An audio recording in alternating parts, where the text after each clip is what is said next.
Hi, welcome to our EXS 318 final video. I am doing my final video on the shoulder.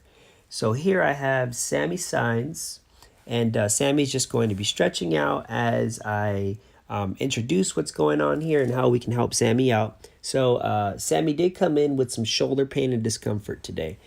And just to give a little bit of background history, Sammy is 23 years old. His health history is normal. There's no signs of high blood pressure, no cardiovascular disease. He's not taking any medications. He works out frequently, around 4 to 5 times a week. And he did mention that he was a baseball player. He was a pitcher. And, we know pitchers, they have that repeated overhead motion when throwing the baseball. So that could be a reason for his, his shoulder pain or discomfort. However, we'll figure that out a little later down the road. And Sammy also mentioned that he works out his chest anywhere from 1 to 3 times a week. So there can be some potential overactive muscles there, which we'll get into.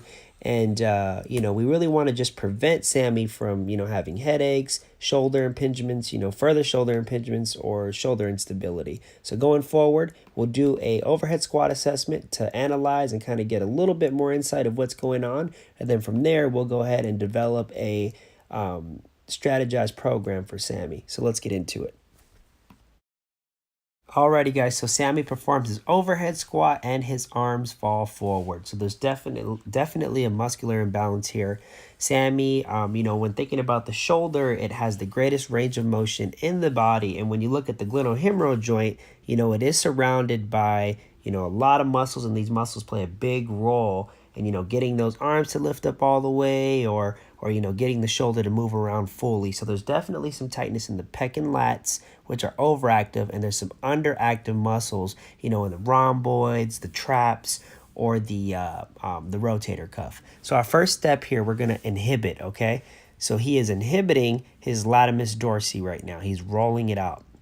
He just finished that, and now he's rolling out his thoracic spine, okay? And for both of these exercises, you're going to want to hold for 30 seconds. Okay, Sammy prefers to roll out. That's what he's always done as a college player. So, he's just sticking to what he knows best. Okay, now he's going to lengthen.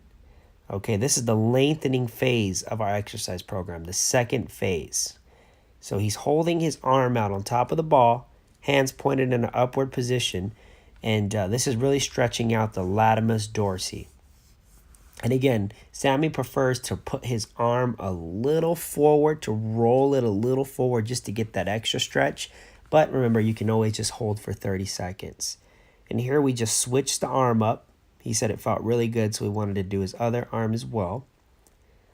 You can always do that. So then again, this is the lengthening phase of our exercise program now to really help out with that shoulder. Okay. And now we're going to go ahead and lengthen out the pectoralis major. We're going to hold that for 30 seconds. And again, this is the lengthening, the static stretching phase of the exercise program. Okay, guys, so now we transition into the activate phase where Sammy's going to do the ball combo to row. Okay, so he's using the ball and he's rowing up. And he's going to do 25, 50, 75 to 100% intensity, 4 reps of each. Now, this is the positional isometric technique where we're going to do the mid and lower trap. Sammy's arms up, he's pushing up, I'm pushing down. This is testing the rhomboids now, same concept. He's resisting up, I'm pushing down. And this is positional isometric technique. And for our last phase, we're going to go ahead and integrate. Okay, this is phase 4. And he's going to squat to row. Okay. And he's going to do 10 to 15 reps under control for our last phase here. So guys, in all, this is Sammy's exercise program for his shoulder impairment. I do feel like this will be very beneficial to his future, considering he really needs to lengthen out his lats and pecs, just because, he works out his pecs a lot throughout the week.